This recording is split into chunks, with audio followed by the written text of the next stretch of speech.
உன்னிடம் கொஞ்ச பலன் மட்டும் இருக்கும்போது, when all you have left is little strength. நீ சொல்லலாம் என்ன சொல்றேன்னா, இப்போ நான் வாழ்க்கையில் ரொம்ப டயர்ட் ஆயிட்டேன்பா, இதுக்கு மேலே எனக்கு அடுத்த ஸ்டெப்பு வைக்கிறது கூட பலனே இல்லை. I don't have any strength to move forward. I am just tired with my life. அது மட்டும் இல்லைங்க, என் வாழ்க்கையில் எனக்கு முன்னாடி இருக்கிற பிரச்சனை தேவை பார்த்தீங்கன்னா அது எங்கேயோ இருக்குது, என்கிட்ட இருக்குது எங்கேயோ இருக்குது. I need more resources, I need more people, I need more money. In fact I need more strength where I am not able to even push forward. ஒவ்வொரு நாளும் ஐ எம் ஜஸ்ட் சர்வைவிங். அடுத்த ஸ்டெப்பு கூட நான் எடுத்து வைக்க முடியாத நிலைமையில் இருக்கிற இன்னைக்கு எல்லாம் அந்த நிலைமைக்கு புலம்ப ஆரம்பிச்சிட்டோம். ஆனால் இன்னைக்கு இதை பிள்ளைகளை ஒன்று ஞாபகம் வச்சுங்க, கத்த சொல்றாரு, உனக்கு இருக்கிற இந்த கொஞ்சம் பலன்ல with little strength you been faithful.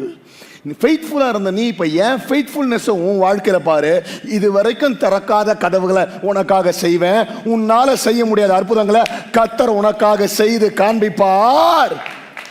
ஏன்னா கொஞ்சம் பலன்ல அவர் பலனை மிகுதியாக அவர் ஊற்றுவார். No, he's also saying, என்ன சொல்றேன்னா, உனக்கு நல்லா நீ ஸ்ட்ராங் ஆயிட்டு ரிகவர் ஆயிட்டு வந்த பிறகு இந்த அற்புதத்தை பண்ணுவலாம் இல்லை. இந்த பலவீனத்தில் இருக்கிற நேரத்திலேயே உன்னால மூவ் பண்ண முடியாம நீ கிவ் அப் பண்ணிட்ட பத்தியா, இந்த நேரத்திலேயே உன் வாழ்க்கையில கத்தர் கிரியை செய்வார், செய்து காண்பிப்பார். நல்லா விசுவாசிங்கன்னா என்கரேஜ் இருக்கிற கொஞ்சம் பலத்தோட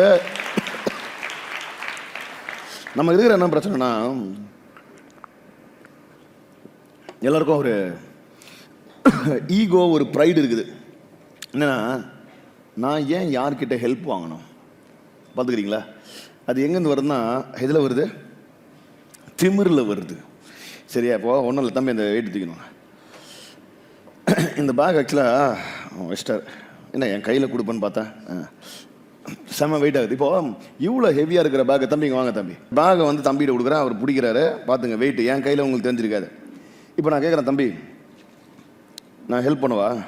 யார் உதவி எனக்கு தேவை? யார் உதவியும் தேவையில்லை. தெலுங்கு படம் டைட்டில் மாதிரி, யார் உதவியும் எனக்கு தேவையில்லை. ஒரு 1 hour நீ தூக்கி நிற்கணும், பரவாயில்லையா? இப்போ மூஞ்சி தெரியுது. ஆனால் இப்போது ஒரு பக்கம் என்கிட்ட கூட, இப்போது வெயிட்டு மாறல, ஆனால் புது சப்போர்ட் உள்ளே வந்ததுனால எது அவனால் தூக்க முடியாமல் இருந்ததோ இன்னைக்கு அதை ஈஸியாக தூக்க முடியாத. இன்னைக்கு நான் தூக்குனதுக்கே இவனுக்கு இது இவ்வளோ ஈஸியாச்சுன்னா, கத்த நம்ம வாழ்க்கையில் இருக்கிற பலவீனத்தை என்ன சொல்றாரு? ஐயா, நான் உனக்கு உள்ள வரேன், நான் சப்போர்ட் பண்றேன், உன்னால தூக்க முடியல, ஆனா கொஞ்சம் பலத்தை வச்சு உன்னால் தூக்கணும், இனிமேல் கத்தர் உனக்காக தூக்குவார். எத்தனை பேர் ஆமென் சொல்றீங்க? அல்லேலூயா. பிரச்சனை என்னன்னா, நம்மளுக்கு திமிரு, எவன் ஹெல்ப்பும் எனக்கு தேவையில்லை. I can do it by my self.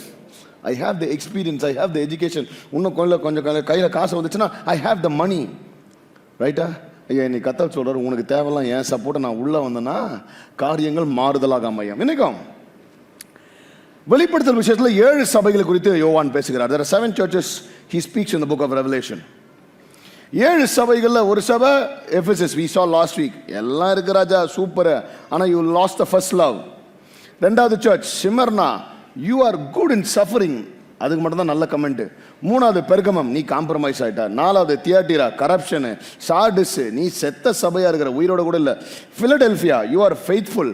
லவோடிசியா, lukewarm. 7 சபைகளில், எல்லாமே ஏசியா மைனரில் இருக்கிற சபைகளில். இந்த ஒரு சபையும் இன்றைக்கு இருக்கிற ஒரு சபைக்கு பொருந்தும். 7 சபைகளில் 2 சபைகள் தான், only 2 churches is actually complimenting the other 5 churches. He is actually in fact very upset with them. இந்த 7 சர்ச்சை குறித்து பேசும்போது இன்னைக்கு நான் சொன்ன ஹிண்ட்டை வச்சு எந்த சர்ச்சை பற்றி பேச போகிறேன்? வெரி குட், யாராவது சொன்னாங்க, அவங்களுக்காக கை தட்டலாம் பாருங்க பார்க்கலாம். கரெக்டாக கெஸ் பண்ணாங்க. The church of Philadelphia. Philadelphia சபை எங்கே இருக்குதுன்னு பார்த்தீங்கன்னா, ரைட், விசா மக்கதோனியாவில் எந்த சபை இருந்துச்சு? மக்கு மாதிரி உட்கார்ந்துருக்காம மக்கதோனியாவில். என்ன பாஸ்டர் நம்மளை மக்குன்னு சொல்லிட்டாருன்னு ஃபீலே பண்ணாத. நான் ஃபீல் பண்ணவே மாட்டேன். மக்கதோனியாவில் எந்த சபை இருந்துச்சு? மக்கி போய்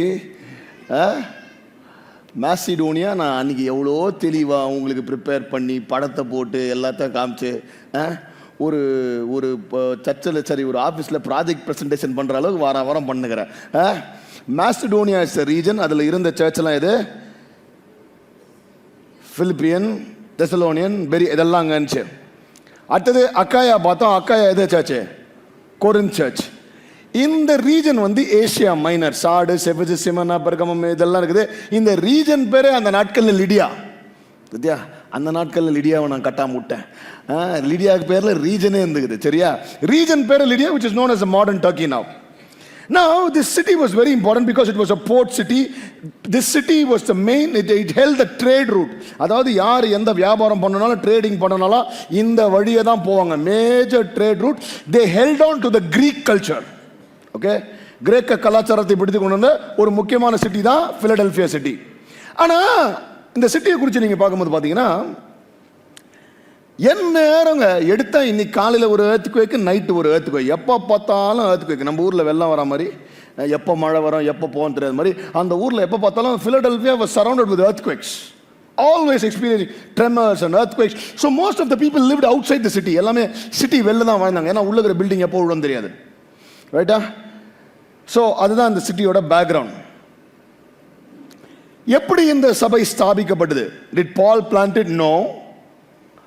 எப்படி ஸ்தாபிக்கப்பட்டதுன்னா, எபேசு பட்டணத்தில் நடந்த ரிவைவல்னால அந்த ஓவர்ஃப்ளோல this church was planted. Because of the revival which happened in the Ephesian church, this revival happened in Philadelphia city. சரியா? Christianity spread throughout the other cities. So this is the background of Philadelphia. ரொம்ப அதிகமான வசனங்கள்லாம் Philadelphia குறித்து இல்லை. அவங்களுக்கு எந்த ஒரு புக்கும் எழுதப்படவில்லை. There was not a single or a particular specific book written to them. ஆனால் there's a verse written to them. அந்த வேர்ஸை மட்டும் இன்னைக்கு கொஞ்சம் நான் உங்களுக்கு கொஞ்சம் தெளிவுபடுத்தி, ஏன்னா ரொம்ப நிறைய இடங்களில் it is the most wrongly misinterpreted verse. Revelation chapter 3 verse 8. வெளிப்படுத்தல் விசேஷம் 3ஆம் அதிகாரம் வசனம் 8 வாசிங்க. உன் கிரியைகளை அறிந்திருக்கிறேன், உனக்கு கொஞ்சம் பலன் இருந்தும் நீ என் நாமத்தை மறுதலியாமல் என் வசனத்தை கை கொண்டபடியினாலே இதோ திறந்த வாசலை உனக்கு முன்பாக வைத்திருக்கிறேன். இதோ திறந்த வாசலை உனக்கு முன்பாக வைத்திருக்கிறேன், அதை ஒருவனும் பூட்ட மாட்டான். I have kept an open door in front of you and nobody can close it. நிறைய பேர் இந்த வார்த்தையை மட்டும், பாதி வார்த்தையை மட்டும் எடுத்துக்கிறது. எப்படி? கர்த்தர் உனக்காக திறந்த வாசலை வச்சுக்கிறாரு, வாசலை வச்சுக்கிறாரு. ஏதோ அவர் நமக்காக என்னவோ வாஸ்து பார்க்குற ஆண்டவர் மாதிரி கர்த்தர் உனக்காக திறந்த வாசலை வச்சுக்கிறார். டெய்லி காலையில் ஏஞ்சி முறவாசல் செஞ்சு உனக்கு கோலத்தை போட்டு உனக்காக திறந்த வாசலை வச்சுக்கிறாரு. பாதி வசனத்தை மட்டும் படிச்சு God has an open door. யாருக்கு கேளுங்க, யாருக்குன்னு என்ன கேளுங்க. யாருக்கு? அந்த வசனத்தை வாசித்துலங்க. யாருக்கு? கொஞ்ச பலனோடு நீ எனக்கு உண்மையா இருந்து என் நாமத்தமல், you have held on with little strength. அவங்களுக்கு I have an open door. காலை ஆட்டின்னு படுத்துன்னு ஜோம் பண்ணாம வீட்டில் உட்காந்துருக்கலாம், ஓப்பன் டோர் கிடையாது. புரியுதா? ஏன்னா நிறைய பேர் பாதி வருஷம் கவலைப்படாது, அப்படியே ஜோம் பண்ணுறது. கர்த்தர் உனக்காக திறந்த வாசலை வச்சுக்கிறாரு. இருக்கிற வாசலே மூட்டுவார் உனக்கெல்லாம், மூஞ்சிக்கலாம். ஏன்னா நீ ஒண்ணுமே பண்ணாமகிற. புரியுதா? சோ வசனத்தை வாசிக்கும் போது எல்லாமே தப்பா மிஸ்இன்டர்பிரட் பண்ணிக்கிறோம். என்னன்னு? யாருக்கு திறந்த வாசல்? வாசிங்கயா. யாருக்கு? இதோ திறந்த வாசலை உனக்கு முன்பாக வைத்திருக்கிறேன். யாருக்கு முதல்ல வாசிதுன்னா? நீ என் நாமத்தை மறுதலியாமல் வாசிங்க. என் வசனத்தை கை கொண்டபடியினாலே. என் வசனத்தை கை கொண்டு என் நாமத்தை, இருக்கிற கொஞ்சம் ஸ்ட்ரென்த்ல நீ உண்மையா அந்த பத்தியா, உனக்கு நான் ஓபன் பண்ற வாசலை யாரும் மூடவே முடியாது. புரியுதா? ஸோ அந்த வசனத்தை கொஞ்சம் புரிஞ்சுங்க. தனியாக திறந்த வாசலை வச்சுக்கிறாருன்னு எல்லாம் வேற, வீட்டுக்கு வெளில வேற ஒரு வசனம், I have an open door in front of you போட்டு வை, திருடனை வருவான். கரெக்டாக I have an open door in front of. வசனத்தை புரிஞ்சு போருங்க. காரு பின்னாடி, அதோட தயவுசெய்து காரு பின்னாடி ஸ்டிக்கர் ஒட்டுற, ஐயோ என்னத்தை சொல்றதுன்னு தெரில, நல்ல பார்த்து ஓட்டுங்க. My boss is a Jewish carpenter. பின்னாடி போகிற நான் பிலீவருக்கு இன்னும் புரியும். உன்னதான் அவன் கார்பெண்டர்னு நினச்சிப்பான். புரியுதா? அவன் பாஸ் ஜூயிஷா என்ன அங்கே ஸ்டைலாக போடுறாங்களா? புரியுதா மாதிரி போடுறியா? கத்தர் உனக்காக அவன் சார் கத்தரி இயேசுன்னு ஒன்று ஆரம்பித்து போட்டு முடிச்சா அட்லீஸ்ட் இயேசுவை பற்றி பேசுகிறான்னு புரியும். ரைட்டா? இல்லை யோசிச்சு பாரு, உன் பாஸை நீ கூட்டின்னு போகிற அந்த காரில் அந்த ஆள் யோசிச்சுப்பா, என்னடா இவன் நம்மளை இப்படி போட்டு வச்சுக்கிறான். ரைட்? ஸோ புரிஞ்சு வசனத்தை ஹேண்டில் பண்ண. My first point for today is, right, Jesus sees your weakness, but he honors your faithfulness.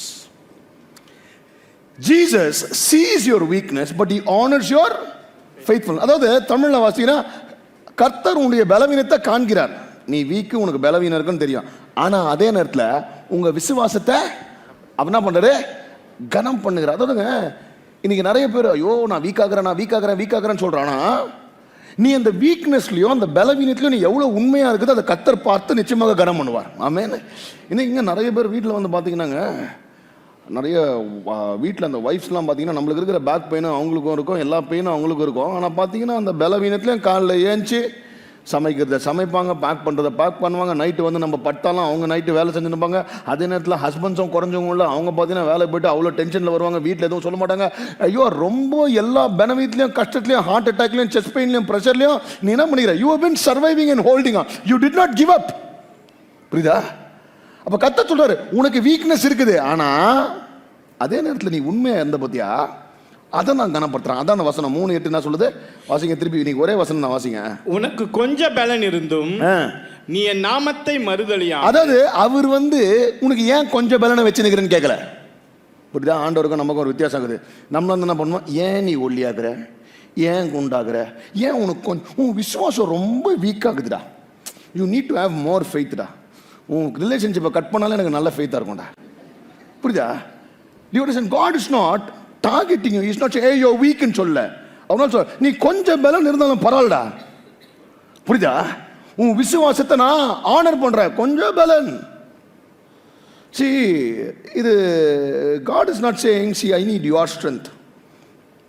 ஏன்னா நீங்க கர்த்தர் எப்படி வேதத்தில் நல்லா வல்லமையாக அசைவாடுனான்னு பார்த்தா எல்லாம் கொஞ்சம் பலன் இருக்கும் தான். இந்த எலியா வந்து பார்த்தீங்கன்னா என்ன பண்ணுறாரு, 17வது அதிகாரத்தில் எல்லாரையும் போட்டு சாவச்சிறாரு. அப்புறம் வந்து திடீர்னு வந்து பார்த்தீங்கன்னா அப்புறம் ஓடி அந்த 18வது அதிகாரத்தில் சாவச்சு 19வது அதிகாரத்தில் ஆண்டவரே என்னால் முடியலன்னு என்ன செத்துறேன், என் உயிரை எடுத்துக்கின்றாரு. ஆண்டவர் என்ன சொல்கிறாரு, டேய் உன்னை நம்பி ஊழியத்துக்கு ஒத்துன டே சூசைட் கேஸ் அப்படியா சொல்கிறாரு. என்ன பண்ண டே, வாடா சாப்பிட்டு ரெஸ்டடு, அதோட திருப்பி கூட்டின்னு போய் இன்னொரு பெரிய அசைன்மெண்ட் கொடுக்குறாரு. That's what God does with people who are tired and you think you cannot move anymore and your life is over. நீ நினைக்கிறல இதப்பா இதுக்கு மேலே முடியாதுன்ற, அப்போதான் கர்த்தர் சொல்றாரு, எப்பா நான் மற்றவங்க மாதிரி கிடையாது, நீ கொஞ்சம் பலன் ஓடினல உண்மையா இருந்தல, அதையெல்லாம் நான் ஞாபகம் வச்சு நினைக்கிறேன். உண்மையா இருந்த உனக்கு நான் உண்மையா இருப்ப ராஜா, உனக்கு ஒரு கதவை நான் திறப்பேன், அது யாரும் பூட்ட முடியாது. எத்தனை பேர் ஆமேன்னு சொல்றீங்க? ஆனால் மக்கள் நமக்கு ஆப்போசிட், அப்படியே ஆண்டவருக்கு ஆப்போசிட் தான் நம்ம மக்கள். எப்படி நமக்கு எதுக்கு வலிக்குமோ அதே கொஸ்டினை கேட்பானுங்க. நம்ம வீக்னஸை பற்றி தான் பேசுவாங்க. கேட்டால் அவன் அக்கறைன்னு வேற சொல்லுவான். பார்த்துருக்கீங்களா? உனக்கு எப்போ கல்யாணம் ஆக போகுது, நீ இன்னும் செட்டில் ஆகலையா, உனக்கு எப்போ குழந்தை பிறக்க போகுது, how are you managing as a single mother, இன்னும் வந்து டிவோர்ஸ் ஆயிடுச்சு, நீ திருப்பி ரீமேரேஜ் பண்ணிலையா, விடோ ஆயிடுச்சு, இன்னொருத்தனை சாவச்சு கல்யாணம் பண்ணிடல, எல்லாம் கேட்பானுங்க நம்மகிட்ட. நமக்கு தான் இது ஆவலன்னு தெரியுது. அதனால இன்னைக்கு சர்ச்சில் கூட பார்த்தீங்கன்னா ஜட்மெண்ட் ஃப்ரீ ஜோன் போட்ட போடுறதில்ல. I tell all my leaders, தேவையில்லாமல் போய் மக்கள் வாழ்க்கையில் எது பிரச்சனை ஆகுது அதை கேள்வி கேட்டு அவங்களை ஹர்ட் பண்ணாதீங்க. ஏன்னா நம்ம ஆளுங்க நல்லது பண்ணுற மாதிரி வந்து என்னாச்சு உன் முகத்தில் இது இப்படி இருக்குது, என்னாச்சு உன் வாழ்க்கையில் இப்படி இது, நீ கேட்கவே கேட்காத, அதான் இருக்குதுன்னு தெரியும்ல. உங்ககிட்ட பேசுகிற நேரத்தில் 2 வார்த்தை முடிஞ்சா என்கரேஜ் பண்ணு. அவங்க வாழ்க்கையில் போயிட்டு இன்னும் ஹவ் ஆர் யூ மேனேஜிங், இந்த மாதிரியே எவ்வளோ நாள் நீ எப்படி செட்டில் ஆக போட, உன் பர்தாவும் எனக்கு தேவையே இல்லை, நீ இல்லாமல் தான் நான் நல்லா மேனேஜ் பண்ணுவேன். புரியுதா? Can you understand the difference between how people talk about a weakness and how God talks about a weakness?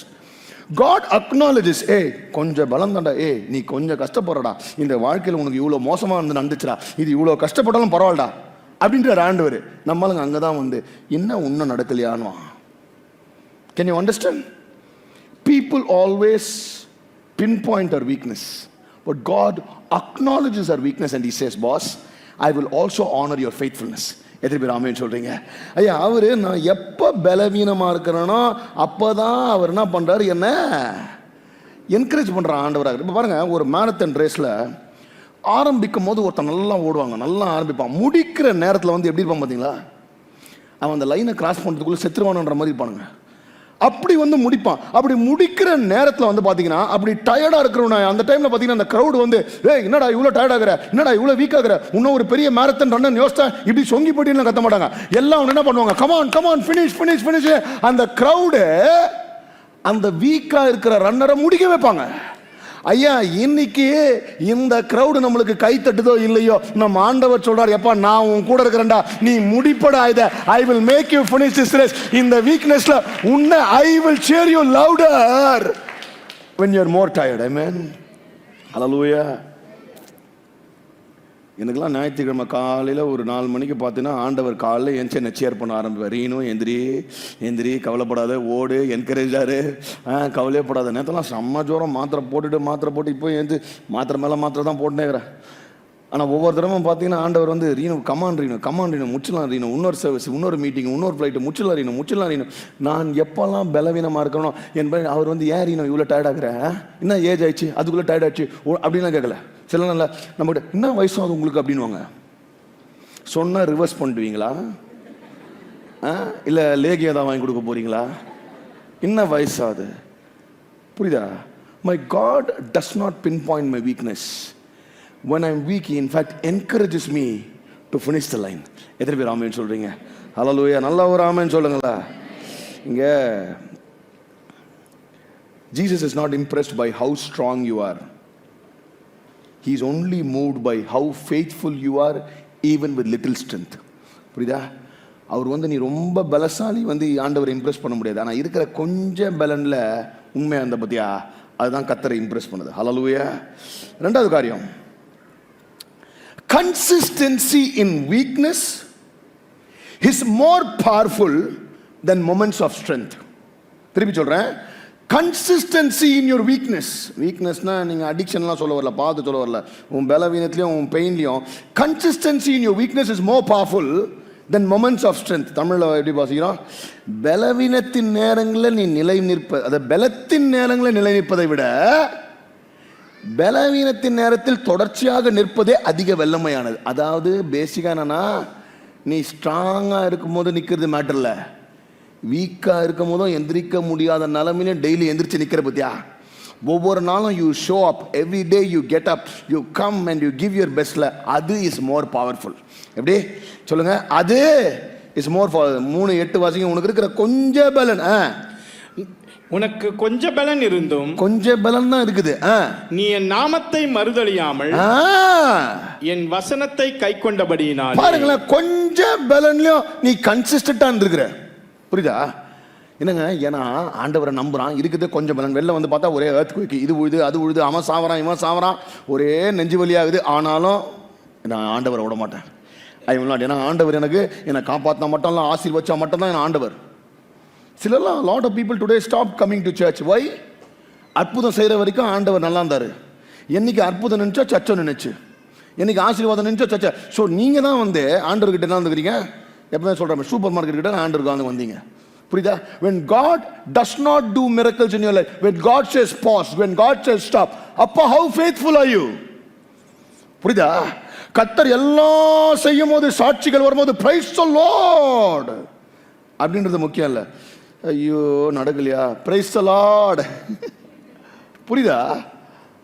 Your consistency during your weakness is more powerful than your consistency, more powerful than just moments of strength. இன்னைக்கு நிறைய பேர் வந்து பார்த்தீங்கன்னா, ஆண்டவர் வந்து ஒரு நாள் அக்கினினால Impress ஆக மாட்டார். இன்னைக்கெல்லாம் திடீர்னு வருவாங்க, ஒரே நாள் ஆவியில் நிரம்பி குதிச்சு ஒரு நாள் ஃபுல்லாக அபிஷேகம் எல்லாம் ஒரு நாள் ஆடுவாங்க, ஒரு மாதத்துக்கு ஜெபம் பண்ண மாட்டான். பார்த்துக்கிறீங்களா? ஒரே நாள் ஆல்டர் காலில் வந்து நிற்பாங்க, ஒரு நாள் கூத்து எல்லாம் ஒரே நாளில். அந்த 3 நாள் அந்த இடத்துக்கு ஜெபத்துக்கு போகிறேன், அந்த 3 நாள் நல்லா இருப்பாங்க ஃபாஸ்டிங். சிலர்லாம் பார்க்குறேன், பார்த்தீங்கன்னா வருஷத்துக்கு ஒரு 3 நாள் ஒரு கேம்புக்கு போவாங்க, அப்படியே அந்த 3 நாள் ஒரு போடுவாங்க பாருங்கள் பரிசுத்தமாக. ஐயோ சூப்பர், வெரி குட். அப்புறம் 30 நாள் அந்த புலமும் பாரு, ஏமா இப்போ தானே கேம்ப் முடிச்சுட்டு வந்த ஃபாஸ்டிங் கேம்ப், எங்கே போச்சு விசுவாசம்? அந்த 3 நாள் மட்டும் தான் மகிமை. புரியுதா? இந்த ஆண்டவர் God is not impressed by ஒரு நாள் முதல்வர் வேடம். புரியுதா? ஐயா கொஞ்சம் ஜெபம் பண்ணாலும் கொஞ்சம் பைபிள் வச்சாலும் அதுனா நீ கன்சிஸ்டண்டா இருக்கிறது தான் கர்த்தரை இம்ப்ரெஸ் பண்ணணும். எத்தனை பேர் ஆமென் சொல்றீங்க? ஒரே நாள் அக்கினி மறுநாள் எங்க நீ, அந்த மாதிரி தான் ஆயிடுது. Everybody wants to jump and have an experience just for one day, one moment. அப்புறம் so God is not excited by your one day experience. புரியுதா? ஒரு நாள்ல நீ பரிசுத்தம் காட்டல, எப்பா நீ கருப்பு சட்டை போட்டாலும் கொஞ்சம் கொஞ்சமா டெய்லி இருந்தாலே போதும். ஒரு நாள் திடீர்னு வெள்ளை சட்டை போட்டு நான் பரிசுத்தம் சொல்லிட்டு அடுத்த நாள் போய் பிரவுன் சட்டை மாற்றதுக்கு நீ டெய்லி கருப்பு போட்டா கூட என்ன பரவாயில்ல. Do you understand what I'm saying? கன்சிஸ்டன்சிங்க. இன்றைக்கெலாம் நிறைய பேர் பார்த்தீங்கன்னா அது இந்த இன்ஸ்டாகிராம் வேர்ல்டில் இன்ஸ்டன்ட் ஃபேமஸ் இன்ஸ்டாகிராமர்ஸ் பார்த்துக்கிறீங்களா? திடீர்னு ஒரு நாள் ஏதாவது காமெடி பண்ணியிருப்பான், ஃபேமஸாக இருக்கும். ஒரு சில வருஷங்கள் முன்னாடி இந்த கோவிட் சீசனில் ஏதோ ஒரு பொண்ணு வந்து ஒரு சின்ன ஒரு வீடியோ வந்துச்சு, சும்மா இப்படி ஸ்லோவாக கண்ணடிக்கும், அது தெரியுமான்னு தெரில. அந்த வீடியோ ஃபேமஸோ பயங்கர, ஒரு நாளில் எத்தனையோ மில்லியன் கிலோ அந்த பொண்ணு. அதுக்கப்புறம் அந்த பொண்ணு எங்கே போச்சுன்னு தெரில. சும்மானா ஏதாவது ஒன்று ரோட்டில் தடுக்கி விடுவான், அதை எடுத்து வீடியோ போடுவான், அதுலேருந்து அவனை பேட்டி எடுத்து அவனை ஃபேமஸ் ஆகும். ஒரு நாள் தான் ஃபேமஸ், அதுக்கப்புறம் அவ்வளோதான். புரியுதா? இப்போ ஒன்றும் இல்லைங்க, இப்போ நிறைய கடைங்க ஓப்பன் பண்ணுறாங்க, ஓப்பன் பண்ணி ஒரு வாரம் நல்லா ஃபேமஸாக ஓடுறாங்க, அடுத்த வாரம் இல்லை. இப்போ ஒன்றும் இல்லைங்க, இப்போ திருநெல்வேலி எடுத்துங்களேன். இப்போ திருநெல்வேலி அல்வானா என்ன கடை? இருட்டு கடை அல்வா. மக்கதோனியா எந்த இடத்துல இருக்குது, எந்த சபை இருக்குதுன்னா வாயில் வந்து அது தெரியல. திருநெல்வேலி அல்வானா இருட்டு கடை அல்வா. உங்களுக்கு இருக்கிற கொஞ்சம் பலன்லையும் சுகர் கம்ப்ளைண்ட்லையும் அல்வா சாப்பிட்டதுனால நாசமா. Jokes apart. Can you understand? இன்னைக்கு ஒன்றும் இல்லைங்க, அல்வான்னு சொன்னால் நம்ம டக்குன்னு அவன் எப்போ ஆரம்பிச்சான ஜெனரேஷன் முன்னாடி ஆரம்பித்தான். எப்போ ஆரம்பிச்சான்னு தெரியல. அது சின்ன கடையை ஆரம்பித்தான், அந்த கடையை இருட்டாக இருக்கும் அவன் ஆரம்பித்தான். ஆனால் இத்தனை வருஷமாக அவன் என்ன பண்ணான், அந்த சின்ன கடையை கன்சிஸ்டண்ட்டாக பண்ணதுனால இன்றைக்கி அல்வான்னு திருநெல்வேலின்னு சொன்னாலும் யாரும் அவன் பேரை சொல்கிறோம். ஏன்? அற்பமான ஆரம்பமாக இருந்தாலும் கொஞ்சமாக இருந்தாலும் கன்சிஸ்டண்ட்டாக ஓவராக செஞ்சுக்கிறாங்க. ஒரே நாளில் திடீர்னு பெரிய அல்வா கடையை ஓப்பன் பண்ணி ஒரே வாரத்தில் சாப்பிட்டு எல்லாம் ஃபுட் பாய்சன் ஆகி அடுத்த வாரத்தில் மூடல. To you understand? நீ கர்த்தர் உங்கள்கிட்ட என்ன சொல்கிறார்? ஐயா, உன்னுடைய விசுவாசமும் சரி, உன் ஜபமும் சரி, உன் விசுவாச வாழ்க்கையும் சரி, I wanted to be consistent even in your week moments. நீ வீக்காக இருக்கும் போது கூட பரவாயில்ல. இன்றைக்கி எப்படி ஆச்சுனாங்க, எல்லாரும் எப்படின்னா இந்த ஆப்பை டவுன்லோட் பண்ணுற மாதிரி. இந்த ஜெனரேஷன் எப்படின்னா ஆப்பை டவுன்லோட் பண்ணுவாங்க, ஃப்ரீ ட்ரையல் வரைக்கும் யூஸ் பண்ணுவாங்க. அதுக்கப்புறம் சப்ஸ்கிரைப் பண்ணோம், காசு கட்டணும்னா ஒன்று அன்சப்ஸ்கிரைப் பண்ணி டெலிட் பண்ணுவானுங்க. அந்த மாதிரி தான் இன்றைக்கி ஆண்டவரோடையும் இருக்குது. When it comes to commitment and consistency, we unsubscribe. God is not impressed by how you start.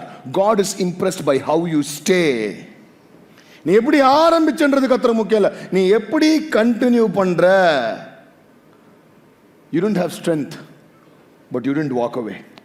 அதான் கர்த்தருக்கு ரொம்ப முக்கியம். இன்னைக்குங்க, you don't need big moments, but being consistent in small moments will give you those big moments. எப்படி? ஐயா, கொஞ்சம் பலம் தான், எனக்கு ஆஃபீஸ் போக பிடிக்கல, அந்த பிஸ்னஸ் போக பிடிக்கல, அந்த வேலைக்கு போக பிடிக்கல, ஐயோ டயர்டாக இருக்குது. அதுவும் பார்த்தீங்கன்னா திங்கக்கிழமை காலிலலாம் சாமி சிலர்லாம் வந்து பிள்ளைங்க கூட ஸ்கூலுக்கு ஏஞ்சி போயிடுவாங்க.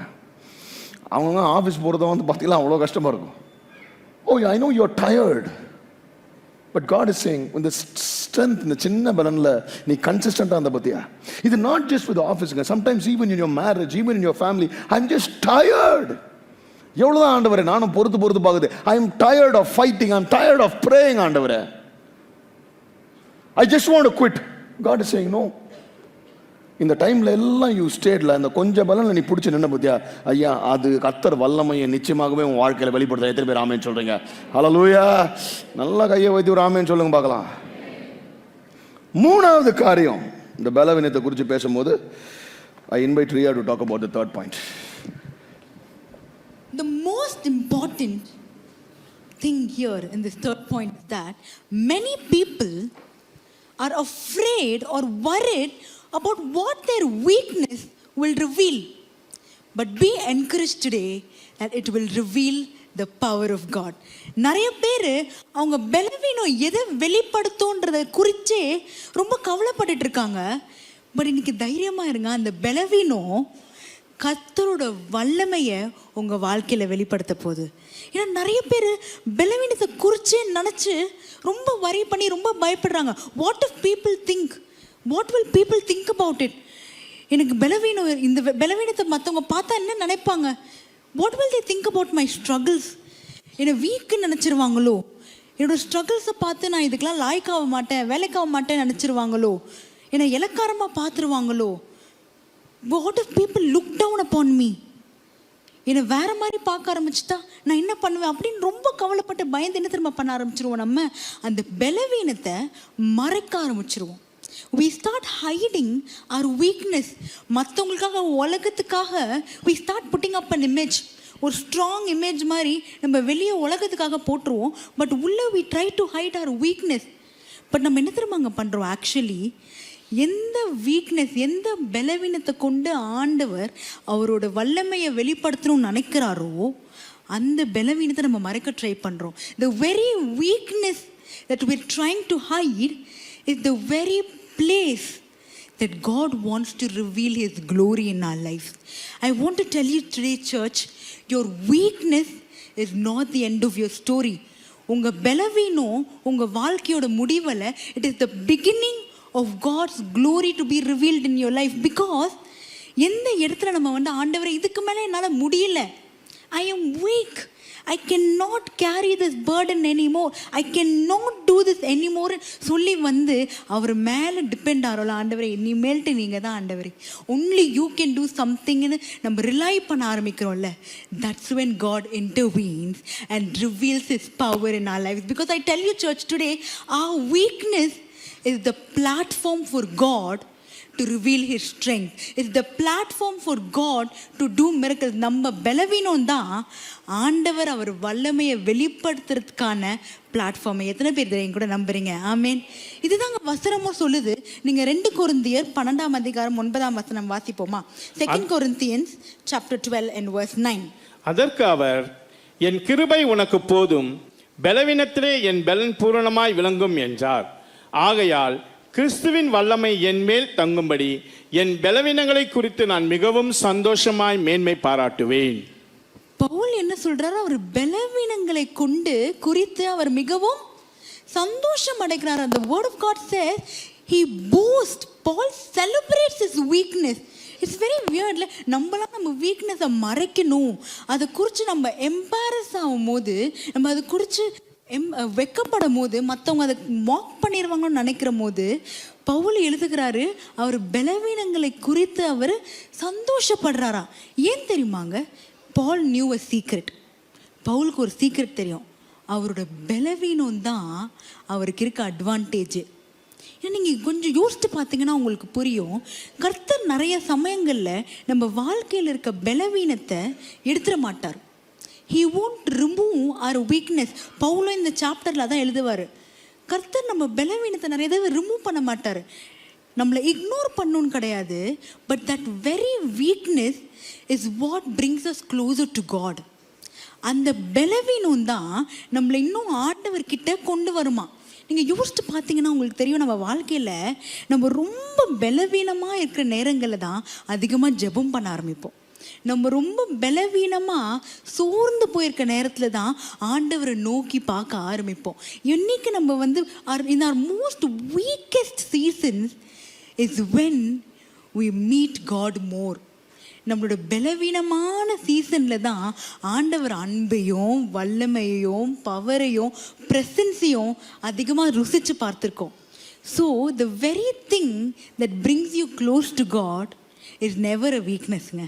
உங்களை ஆண்டவர்கிட்ட அது கொண்டு வருதா, அது வீக்னஸ் கிடையாது, அதுதான் உங்கள் அட்வான்டேஜ், அதுதான் உங்கள் ஸ்ட்ரெங்க். ஆண்டவர் அதை கொண்டு தான் உங்கள் லைஃப்பில் அவர் பிரசனத்தையும் அவர் மகிமையையும் ரிவீல் பண்ணுறாரு. நீங்கள் ஏவியேஷனில் பார்த்தீங்கன்னா, if you look at in aviation, when somebody is steering a flight, when everything is calm, they go on autopilot mode. இங்கே பார்த்தீங்கன்னா எல்லாம் காமாக ப்ரெடிக்டபிளாக போயிட்டு இருக்கும் போது பைலட் என்ன பண்ணுவாங்களா, ஆட்டோ பைலட் மோடு போட்டுருவாங்க. The system will take care of itself, the system can depend on its own. But when it's an emergency, ஒரு டர்புலன்ஸ் வரும்போது, ஒரு பிரச்சனை வரும்போது, when the system start failing, அந்த பைலட்டுக்கு விசிபிலிட்டி லூஸ் பண்ணும்போது the pilot goes and immediately turns to manual mode. Autopilot off பண்ணிவிட்டு manual mode போயிட்டு, ஏன் தெரியுமா, முக்கியமாக he will start clearly listening to the instruction from the central tower. ஏன்னா ஒன்றும் தெரியல, இதுக்கு மேலே சிஸ்டம் வந்து will not take care of its own. He has to listen to the instructions from the central tower. அதை வச்சு தான் navigate பண்ண முடியும். ஏன்னா இதுக்கு மேலே தெரியல, இதுக்கு மேலே கண்ட்ரோல் இல்லை, இதுக்கு மேலே அவங்க எங்கே போகணுன்னு தெரியல, புரியல அந்த பைலட்டுக்கு. So they go to the manual mode and listen to the instructions carefully, and that's the same thing that applies in our lives. When we are in our weakest season, we start listening, we start depending to our ultimate power above. ஒரு central கண்ட்ரோலில் இருக்க அந்த டவரே ஒரு பைலட்டை மேலே இருக்க வானத்தில் இருக்க பிளேனை டைரெக்ட் பண்ண முடியும். நாங்கள் வானத்தையும் பூமியும் படைத்த தேவன், பரலோகத்தில் இருக்கிற தேவன், நம்மளை நேசிக்கிற தேவன் விட்டுருவாரா? உங்களை வீக்னஸாக இருக்குது, பாஸ்டர் சொன்ன மாதிரி வீக்காக இருக்க நீ அப்படின்னு சொல்லிட்டு ஏன் வீக்காக இருக்குன்னு கேட்குற தேவன் கிடையாது. வீக்காக இருக்க சமயத்தில் தான் அவர் பவரை, அவர் பலத்தை விளங்க செய்கிற தேவனாக இருக்கிறாரு. நீங்கள் பார்த்தீங்கன்னா இன்றைக்கி எல்லாமே சிஸ்டம் இதாயிருச்சுங்க. எந்த சிஸ்டம் ஓப்பன் பண்ணாலும் நமக்கு ஒரு பாஸ்வேர்டு தேவை.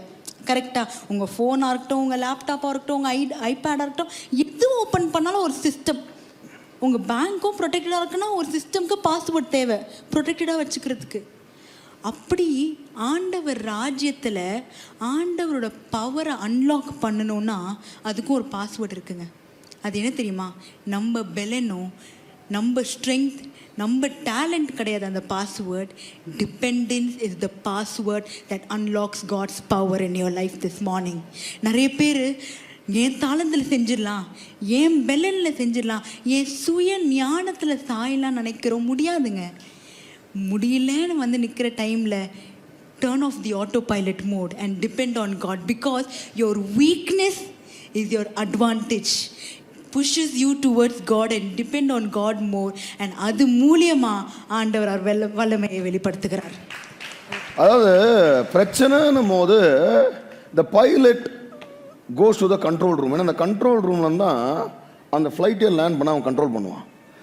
ஐயா, உலகத்தில் இருக்கிறவன் ஒரு கண்ட்ரோல் ரூமில் இருக்கிற நம்மளை கண்ட்ரோல் பண்ணி சரியாக ஒரு இடத்துக்கு சேர்க்க முடியும்னா, இந்த உலகத்தையே கண்ட்ரோல் பண்ணுறவர் அவர் என்ன பண்ணுறாரு? இன்னும் நம்ம வாழ்க்கை கண்ட்ரோலில் தான் இருக்குது.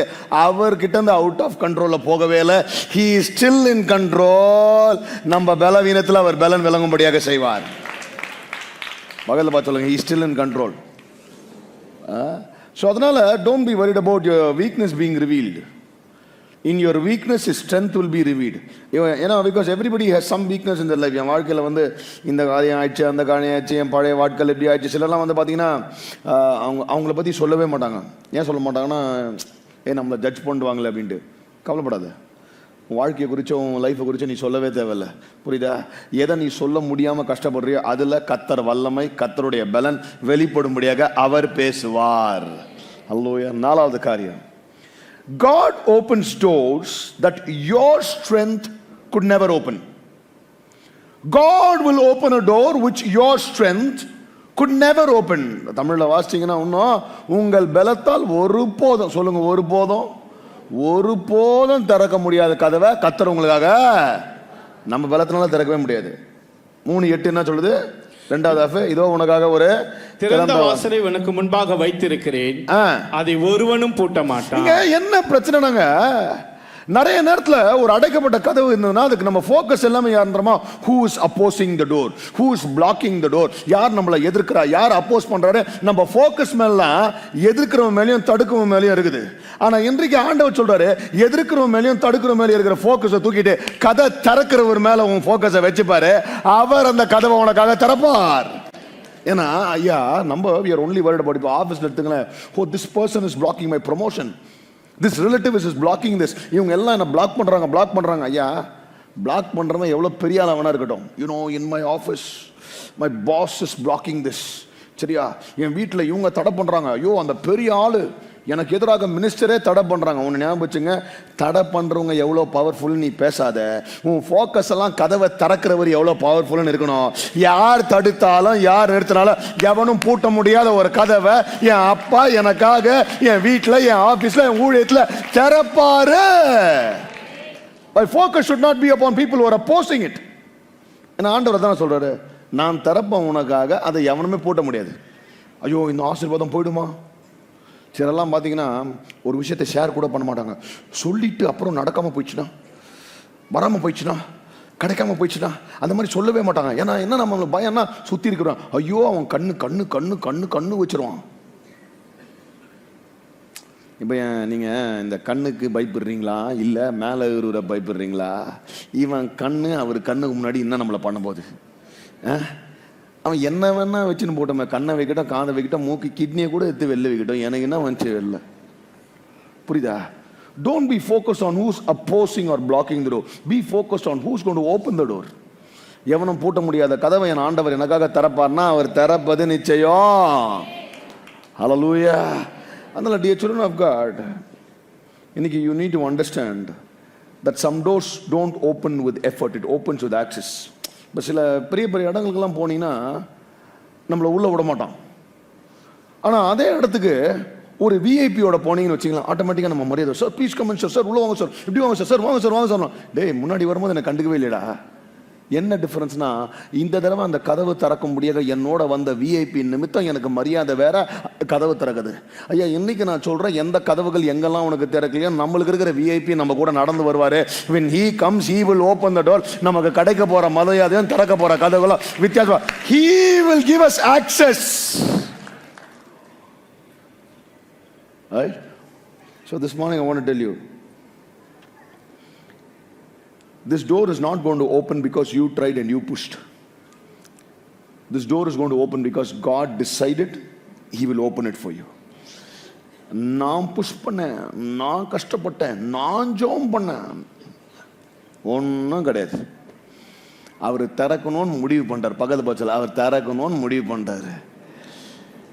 சிலர்லாம் அவர் திறக்கணும்னு முடிவு பண்ண கதவுக்கே உபவாசம் இருந்து 24 ஜெபம் பண்ணுவாங்க. ஆண்டவரே தரங்க, ஆண்டவரே தரங்க. டேய், இன்னும் நான் சொன்னேன்னா, நம்ம உபவாசத்தையுமே தப்பாக புரிஞ்சுக்கிறேங்க. நீ எதுக்கு இப்போ ஃபாஸ்டிங் இருக்கிற? உன் பர்சனல் எடிஃபிகேஷனுக்கு, சரியா?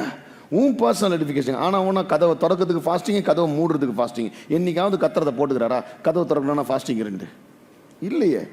உபவாசம் இருப்பது நான் இன்னும் பரிசுத்தத்தில் வளருவோம், நான் கத்தரோட கிட்ட அதுக்கு தான் உபவாசத்தை தவிர்த்து நமக்கு எதோ அவர் கையை பிடிச்சினப்பா இந்த கதவை தர ஃபாஸ்டிங் இருந்தா, அந்த கதவை மூடு ஃபாஸ்டிங் இருந்தா இல்லை. அவர் நமக்கு திறக்கணும்னு டிசைட் பண்ண கதவை அவர் திறப்பார். கவலையே படாத. பக்கத்து பார்த்து அவர் முடிவு பண்ணிட்டாரு, ஏன் தடுப்பான்? ஸோ அதனால don't be worried when you go to office tomorrow, in your business, in your ministry. எங்கே போனாலும் இவன் அப்போஸ் பண்ணுறான், இவன் தடுக்கிறான், அவன் தடுக்கிறான். ஐயோ, எவன் வேணா தடுக்கட்டும், எவன் வேணா அப்போஸ் பண்ணிட்டோம். திறக்கிறவர் மேலகிறாரு, அவர் திறக்க முடிவு பண்ணிட்டாரு. அவர் என்னால் முடியல, அவர் திறப்பார். Last one today. What feels small in you can still be significant in God's hands. What feels small in you can still be significant in God's hand. தமிழ்ல, உங்க கரத்துல எது சின்னதா இருக்குதோ கர்த்தரின் கரத்துல அது. நம்ம தான் என்ன பண்றோம், சின்னதாகுது சின்னதாகுது சின்னதாகுது. என்கிட்ட என்ன ஆகுது, ஐ எம் நாட் டேலண்டட், எனக்கு இது இல்லை இது இல்லை, என்கிட்ட என்ன பாசம் இருக்குது, என்கிட்ட என்ன பாசம் இருக்குது, இப்படியே பேசுறது. ஜெருபாபேல் ஆலயத்தை கட்ட பாபிலோனிலிருந்து புறப்பட்டு போகிறார். ரொம்ப நாள் கட்ட முடியல. அப்ப திருப்பி ஜெருபாபேல் கட்டும்படியாக கர்த்தர் சொல்றாரு. So Zechariah chapter 4 verse 10, Zechariah 4:10. அப்ப ஜெருபாபேல் சரி வேலையை ஆரம்பிக்கலான்றான். அப்ப வாசிங்க அந்த வசனத்தை. அற்பமான ஆரம்பத்தின் நாளை யார் அசட்டை பண்ணலாம்? அற்பமான ஆரம்பத்தின் நாளை யார் அசட்டை பண்ணுவா? பூமி எங்கும் சுற்றி பார்க்கிறவைகள் ஆகிய கர்த்தருடைய 7 கண்களும். ஐயா, பூமி எல்லாம் சுத்தி பார்க்கிற கர்த்தருடைய 7 கண்ணும் செருபாபேலின் கையில் இருக்கிற செருபாபேல் கையில் இருக்கிற தூக்கு நூலை பாக்குதான். புரியுதா? எத்தனை பேர் நீ பில்டிங் கன்ஸ்ட்ரக்ஷன், பில்டிங் கான்ட்ராக்டர்ஸ், என்ஜினியர்ஸ்லாம் இருக்கீங்களா? தூக்கு நூல்லாம் அந்த ப்ளம் லைன் வச்சு தான் கரெக்டானதெல்லாம் பார்ப்பாங்க, அந்த லெவல் எல்லாம் பார்ப்பாங்க. அந்த தூக்கு நூல் மட்டும் தான் இவர் கையில் இருக்குது. புரியுதா? ஜெருபாபேல் யோசிக்கலாம், என்ன ஆண்டவர் என் கையில் வரும் நூல் மட்டும் கட்ட வேண்டிய ஆளை இவ்வளோ பெருசாகுது. ஆண்டவர் என்ன சொல்றார், உன் கையில் எந்த நூல் இருந்தாலும், நூல் இருக்கட்டும் நூல் இல்லாமல் போட்டோம், ஆனால் உன் கையில் இருக்குது, என் கையில் அது அப்படியே என்ன பண்ண மல்டிப்ளை ஆகும். ஏன்னா என் கண்கள் எல்லாம் உன் கரத்தில் எது இருக்கோ அதை மேலே ஃபோக்கஸாக இருக்குது. அற்பமான ஆரம்பத்தை இந்த காலை வேளையில அசட்டை பண்ணாதீங்க. Do not despise a small beginning this morning. ஏன்னா it could be small in your hands, but it's mighty in God's hands, significant in God's hands. ஐயா, இன்னைக்கெல்லாம் பார்த்தீங்கன்னா பெரிய பெரிய பிஸ்னஸஸ், பெரிய பெரிய மல்டி பில்லியர்ஸ்னா எல்லாரும் அசட்டை பண்ண சின்ன சின்ன பிஸ்னஸ்லாம் இன்னைக்கு ஓ இதில் இவ்வளோ பெரிய கருகுதா. ஏன்னா அந்த நாட்களில் நம்மளுக்கு தெரிஞ்ச ஒரே ஒரு பிழைக்கணும், வாழ்க்கையில் வாழணும்னா தெரிஞ்சது ஒன்று டாக்டர் ஆகணும், இல்லை இன்ஜினியர் ஆகணும், வேற என்ன ஆகணும் தெரில. இவ்வளோ தான் நம்மளுக்கு தெரிஞ்சது, ஒன்று டாக்டர் இல்லை இன்ஜினியர், இப்போ அக்கௌண்ட், இவ்வளோ தான். இது தவிர்த்து இன்னைக்கு பார்த்தீங்கன்னா அதிகமாக இருக்கிறதுலே கம்பி சம்பளம் வாங்கி உயிரை கொடுக்குறது டாக்டர் இன்ஜினியர் தான். மீதி பேர்லாம் பார்த்தீங்கன்னா லேமுக்கு தான். ஒருத்தன் புடவை கட்டுறவங்க சொன்னால் எவ்வளோ சம்பாதிக்கணும், ஒருத்தருக்கு ஒரு நாளைக்கு ஒரு கல்யாணத்துக்கு 20 நிமிஷம் புடவை கட்டு கொடுத்தா 1 லட்ச ரூபா வாங்குறாரு. யோசிச்சு பாருங்க. சே, நம்ம அப்பவே கட்ட தெரியாமல் இப்போ நிறைய பேர் வந்துட்டாங்க. இப்போ நீங்கள் கட்டு. You understand? Hey, there are so many things. You think this is small. Hey, I am not talented enough, I don't have the anointing enough, I don't have this is small, this is small. ஆனா கர்த்தர் சொல்றார், ஏன் அப்பா Zerubbabel கையில் இருக்கிற தூக்கு நூல் மேலே என் கண்ணெல்லாம் அங்கே இருக்குது. அவன் கையில் தூக்கு நூல் தான் இருக்குது, ஆனால் அவன் அதை வச்சு அவன் எப்படி கட்டி முடிக்க போகிறான், என் ஃபோக்கஸ் எல்லாம் அங்கே தான். நீங்கள் கர்த்தர் தான் சொல்கிறார், ஐயா உன் கையில் இருக்குது ஸ்மாலாக இருக்கலாம், நம்மால் சூஸ் பண்ணுறதே அப்படி தான். சின்ன மெய்ப்பனை தூக்கி தான் கோலியாத்தை ஆண்டவர் தூக்குனார். வனாந்திரத்தில் சுற்றி இந்த மோசையை தூக்கி தான் எல்லாரையும் வெளில கொண்டாது. அதை மட்டும் இல்லை, சும்மா மீன் பிடிக்கிறோம் இவனெல்லாம் சின்ன சின்ன ஆளுங்களாம் ஆண்டவர் பிடிச்சி இன்றைக்கி உலகம் ஃபுல்லாக அவங்கள தான் அப்போஸ்தலர் ஆக்கிட்டாங்க. எல்லாம் யோசிச்சு பாருங்க, ஆல் ஃபிஷர்மேன் இன்றைக்கி எல்லாம் அப்போஸ்தல் பீட்டர், அப்போஸ்தல் எல்லாம் அப்போஸ்தல் தான். What is small in your hands is something very big to God. இப்போ நீங்கள் ஒரு கார் வாங்க போனீங்கன்னா எந்த கார் கம்பெனிலையும் பார்த்தீங்கன்னா அந்த கார் கம்பெனியில் என்ன பண்ணணும்னா அந்த கார் இன்ஜினை பற்றி பயங்கரமாக சொல்லுவான். சார் இந்த என்ஜின் இவ்வளோ பவர்ஃபுல் சார், இந்த காரோட கிரவுண்ட் கிளியரன்ஸ் இப்படி இருக்கும் சார், வண்டி ஓட்டினா அப்படி இருக்கும் சார், உங்களை யார் இடித்தாலும் நீங்கள் யார் இடித்தாலும் உங்களுக்கு எந்த பாதிப்பும் ஆகாது சார்.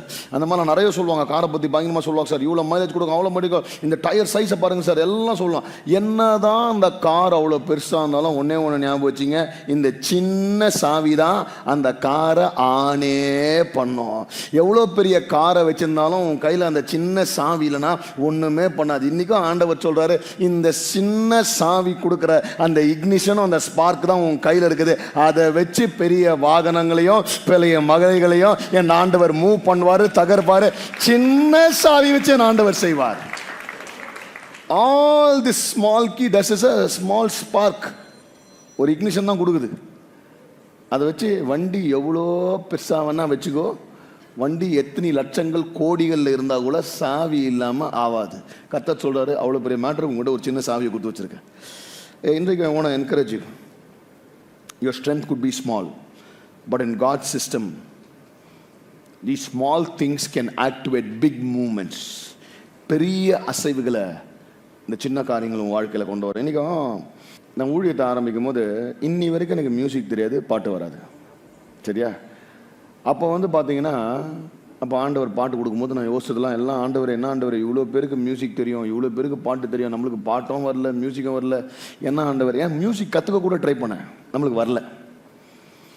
கோவிட் டைமில் கூட பாஸ்டர் ஜோவல் தாமஸ் சார் அவர் நிறைய மியூசிக் கிளாஸ்லாம் எடுத்து ஆன்லைனில் போட்டார். அதுக்கெல்லாம் கூட சப்ஸ்கிரைப் பண்ணி நான் கூட ஒரு கீபோர்ட்லாம் வச்சுன்னு வீட்டிலே வாசிக்கலாம், அப்படியாவது வாசித்து ஒரு நாள் நம்ம ரெடி ஆகணும்னு பார்த்தேன். நம்மளுக்கு கத்தர் வரவே விடல. ஏன் வர விடலன்னா, என்னைக்கு எனக்கு மியூசிக் தெரிஞ்சிச்சோ அன்றைக்கப்புறம் நம்மளுக்கு மியூசிக் தெரியும், அதனால நல்ல பாட்டு நம்ம போட்டோன்னு வந்துடும். கடைசி வரைக்கும் நீ மியூசிக் தெரியாத ஒரு மக்கா தான் இருப்ப. ஆனால் உன்னை வச்சு தான் இந்த உலகம் பூரா அசைக்கும்படியான பாடல்களை கத்தர் கொடுப்பார் என்று முடிவு செய்தனால என்னிடம் பலன் இல்லாமல் இருக்கலாம், தாளந்து இல்லாமல் இருக்கலாம், ஆனால் கத்தர் என்கிட்ட இருக்கிற சிறிய ஒரு காரியத்தை அவர் பயன்படுத்த வல்லவராக இருக்கிறார். 1992 ஒலிம்பிக்ஸ், அதற்காக டெரிக் ரேமன் என்றவர் ரொம்ப முயற்சி எடுத்து தயாரானார். 1992 Olympics he was a runner. ஓடும்போதே திடீர்னு பார்த்தீங்கன்னா நல்லா ஃபாஸ்ட்டாக ஓட ஆரம்பிச்சார். ஓடும்போதே திடீர்னு அவர் காலில் கிராம்ப் ஆகி அப்படியே ஓட முடியாமல் நின்றுட்டார். அப்பவும் இழுத்துனே ஓடுறாரு. அப்போ திடீர்னு பார்த்தீங்கன்னா க்ரௌடில் ஒரு பெரிய நாய்ஸ். என்ன நாய்ஸ்ன்னு பார்த்தீங்கன்னா, அங்கேருந்து எல்லா செக்யூரிட்டியும் உடச்சிட்டு அவங்க அப்பா ஓடியாந்து அவரை பிடிச்சி அவர் தாங்குறாரு. அப்போ சொல்கிறார் இவர், Sun you don't have to do this, இதை முடிக்க வேணாம். சன் சொல்கிறார், இல்லை இதை எப்படியாவது நான் முடிச்சாகணும். அப்போ அவங்க அப்பா நான் சொன்னார், சரி முடிக்கணுமா, இதை நீ தனியாக முடிக்க தேவையில்ல, நம்ம சேர்ந்தே இதை முடிப்போம்னு சொல்லிட்டு அப்பா பிடிச்சி தூக்கினே அவன் பலவீனத்துலேயும் இழுத்துக்கின கான்லேயும் அந்த ரேஸை அப்பாவும் பையனும் சேர்ந்து முடிச்சாங்க. இன்னைக்கு கத்தரை தான் சொல்கிறாரு, உன் பலவீனத்தில் நீ தனியாக ஓட தேவையில்ல, இந்த ஓட்டத்தை நான் உன்னை முடிக்க செய்வேன். ஹல்லேலூயா. அவங்க அப்பா அங்கே பிடிச்சிட்டு காலை சரி பண்ணி அங்கே ஆயின்மெண்ட் போட்டு காலை சரி பண்ணி அதுக்கப்புறம் ஓடலாம்ல, அப்படியே இழுத்துனே ஓடலாம். இன்னைக்கு என்ன தெரியுமாங்க, அந்த 1992 ஒலிம்பிக் ரேஸில் எவன் கோல்டு வின் பண்ணா, எவன் சில்வர் வின் பண்ணா, எவன் பிரான்ஸ் வின் பண்ணா, இது வரைக்கும் எவன் வின் பண்ணான்னு தெரியல. காலை இழுத்துன்னு ரேஸை தோத்த அவன் தான் இன்னி வரைக்கும் ஃபேமஸாக இருக்கிறான். Have you been a loser? உனக்கு முன்னாடி நிறைய பேர் ஓட்டாங்களா? கவலைப்படாது. அவன் கோல்டை வாங்கினு கழுத்தில் மாட்டிக்கிட்டு, மெடலை வாங்கினு கழுத்தில் மாட்டிக்கிட்டு, ஆனால் எல்லார் முன்னாடியும் இவனை போல இவனை விட அதிகமாக கத்தர் நம்மளை சாட்சியாக நிறுத்தி வைப்பார். எத்தனை பேர் ஆமென் சொல்றீங்க? ஹல்லேலூயா.